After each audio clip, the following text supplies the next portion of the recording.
Keterlaluan. Edit foto Ahok telanjang. Seorang warganet sebut Ahok anak babi tunggangi babi. Kadal gurun harus diberantas. Ditulis oleh tim redaksi jurnal, dikutip dari berbagai sumber. Saya hanya tidak mengatakan Al-Quran bodoh. Saya katakan kepada masyarakat di Pulau Seribu, jangan kalau kalian dibodohi oleh orang-orang rasis, pengecut, kira-kira kalau tekanin sekarang, menggunakan ayat suci itu untuk tidak milih saya, silakan nggak usah milih.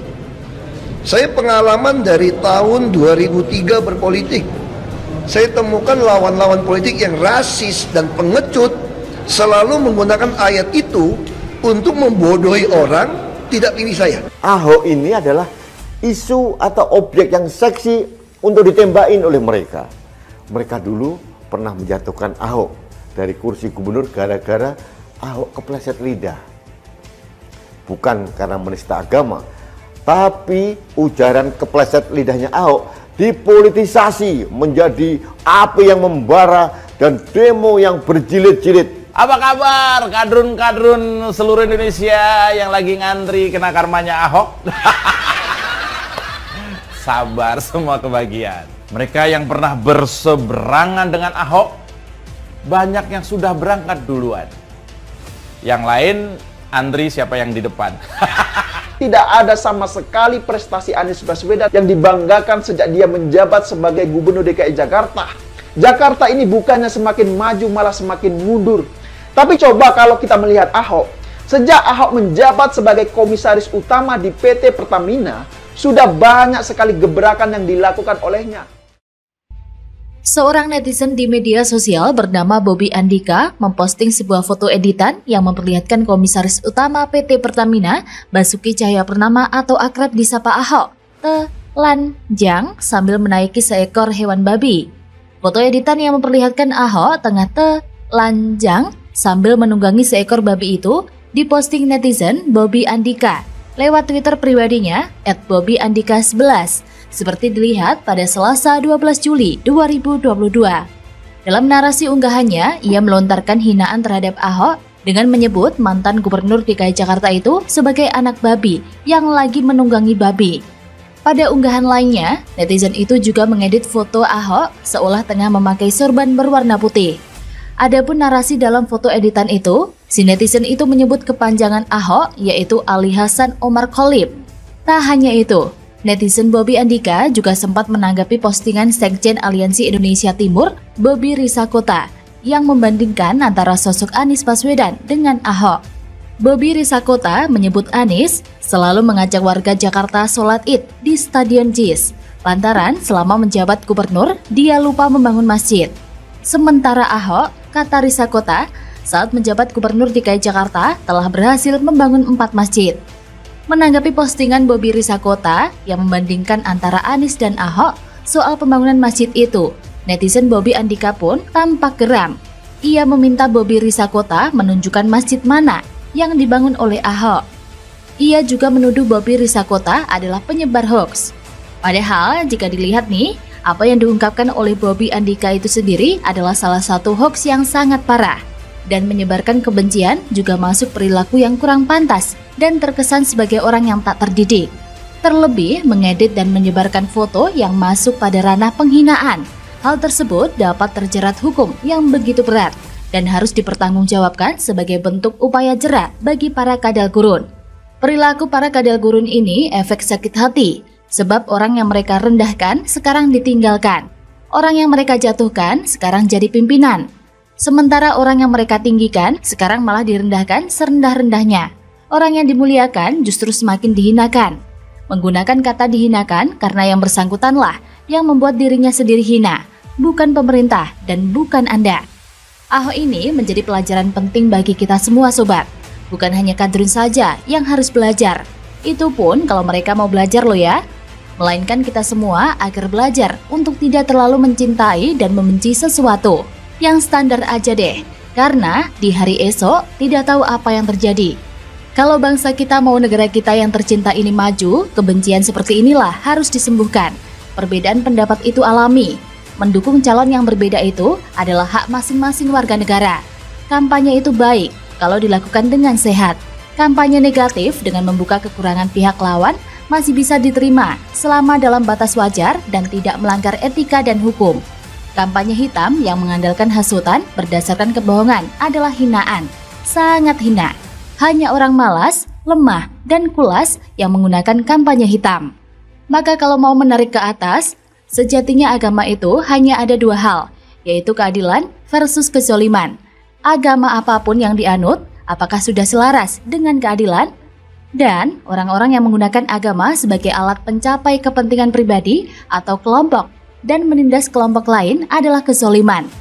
Dan orang-orang yang so anti agama tapi ikut menjadi provokator agar terjadi keributan juga adalah pendukung kezoliman. Jadi tinggal memilih saja mau berpihak kemana. Memang zaman ini penuh dengan keracunan, namun tetap dibutuhkan sikap bijak. Kalau tidak, ya ikut arus atau mengekor-ngekor, membuat kegaduhan, lalu mengaku sudah sok sangat logis. Bagaimana menurut Anda? Kebongkar, demo 212 gulingkan Ahok disponsori ACT.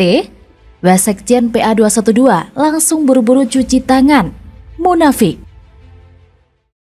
Pengurus Badan Penanggulangan Ekstremisme dan Pengacauan Majelis Ulama Indonesia atau MUI, Makmum Rashid, kembali mengungkit dugaan aksi cepat tanggap atau ACT untuk menerbitkan sebuah buku. Buku yang dimaksud berjudul Diari 212. Melalui akun Twitternya @makmun_rashid, ia mengunggah sebuah foto yang memperlihatkan buku Diari 212. Buku itu disampulkan dengan foto aksi 212 yang digelar di kawasan Monumen Nasional atau Monas, Jakarta. Lalu Makmun mencuitkan, ingat kasus John Ruh soal headpiece? Penyidik Subdit Cyber Crime Distreskrimsus PMJ menyita sebuah buku 212 dari rumah John Ruh F. Ginting. Kata Makmun, Juju Purwanto selaku kuasa hukum John Ruh di MA PMJ sempat ngomong begini, kalau nggak salah sponsornya itu ACT, Aksi Cepat Tanggap. Buku yang disusun oleh Nurbowo itu berisikan tulisan-tulisan dari media sosial pasca penyelenggaraan Aksi Bela Islam 3, yaitu pada 2 Desember 2016. Buku tersebut diterbitkan atas nama Forum Alumni Muslim Institut Pertanian Bogor atau FAM IPB. ACT dalam GNPF MUI mendukung penerbitan buku tersebut. Sebelumnya diberitakan berdasarkan laporan majalah Tempo, lembaga kemanusiaan ACT diduga menyalahgunakan anggarannya untuk kepentingan pribadi pimpinannya. Diduga saat Ahyudin menjabat sebagai presiden ACT memperoleh gaji 250 juta per bulan, sementara posisi di bawahnya seperti senior vice presiden digaji 200 juta per bulan, vice presiden digaji 80 juta per bulan, dan direktur eksekutif 50 juta per bulan. Majalah Tempo juga menemukan dugaan dana ACT yang digunakan untuk kepentingan pribadi Ahyudin untuk keperluan rumah. Terkait hal itu pula, Novel Bamukmin merespon soal dugaan penyelewengan dana aksi cepat tanggap atau ACT tersebut. Wasekjen Persaudaraan Alumni PA 212 ini menyebutkan siapapun yang menyelewengkan dana umat harus bertanggung jawab. Novel menuturkan banyak umat Islam di Indonesia sudah antusias memberikan bantuan kepada masyarakat yang membutuhkan melalui ACT ini. Oleh karena itu, mantan tokoh Front Pembela Islam atau FPI meminta agar dugaan penyelewengan dana umat yang dilakukan ACT segera diusut secara transparan. Pasalnya, Novel tak ingin kasus dugaan penyelewengan dana ACT ditunggangi oleh kepentingan politik untuk kriminalisasi yang tidak sejalan. Padahal sudah terbukti loh bahwasannya Ormas 212 memberikan dukungan kepada ACT itu, yaitu organisasi yang mengatasnamakan pembelaan terhadap umat, tapi disinyalir memberikan bantuan kepada kelompok pengacau. Namun Ormas 212 ini malah seperti cuci tangan, yang seolah-olah menentang aksi yang dilakukan ACT tersebut. Oh, tidak bisa itu Ferguson. Dari tweet Twitter yang kemarin sempat viral pun menyebutkan jika ACT ini pernah mendanai aksi demonstrasi besar-besaran yang mengatasnamakan Islam. Yang membuat tweet ini disinyalir adalah orang dekat dari Presiden ACT sendiri. Lengkapnya Anda bisa simak di akun Twitter @bungicang. Menanggapi hal itu, Bareskrim Polri bergerak menyelidiki kasus dugaan penyalahgunaan dana bantuan umat oleh Aksi Cepat Tanggap. Kadif Humas Mabes Polri, Irjen Pol Dedi Prasetyo menyebutkan, penyelidikan terkait kasus ini ditangani langsung oleh Bareskrim Polri. Menurut saya, ini jelas ada penyelewengan yang terstruktur. Yang dilakukan oleh ACT adalah modus yang lazim dilakukan oleh organisasi-organisasi pengacau. ACT sendiri boro-boro berurusan dengan Tuhan, apalagi memikirkan Tuhan. Mereka mengelola dana sumbangan tersebut untuk kepentingan mereka sendiri. Gurihnya donasi dan manisnya kedermawanan masyarakat Indonesia ternyata menjadi senjata tajam yang melukai kita. Dengan kedok donasi yang dibumbui oleh isu kemanusiaan, lalu ditaburi bumbu agama dan konsep seiman, masyarakat jadi tergugah, terenyuh, terketuk keras nuraninya untuk membantu meringankan penderitaan mereka. Ini sekaligus membuktikan bahwa agama masih menjadi komoditas yang laris. Coba lihat saja, banyak penipuan terkait penjualan produk dengan tempelan embel-embel agama, penjualan rumah, umroh, investasi, dan lain-lain, ditawarkan atau dipromosikan oleh pemuka agama terkenal. Masyarakat sulit untuk tidak tergiur. Setelah kelompok Khilafatul Muslimin dipreteli dan dihajar, saatnya ACT ini juga diratakan jika memang terbukti menyimpang. Saatnya bersih-bersih radikalisme atau kelompok yang secara tidak langsung terlibat ke arah sana. Termasuk nih 212 yang secara masif memberikan dukungan kepada kelompok tersebut. Bagaimana menurut Anda?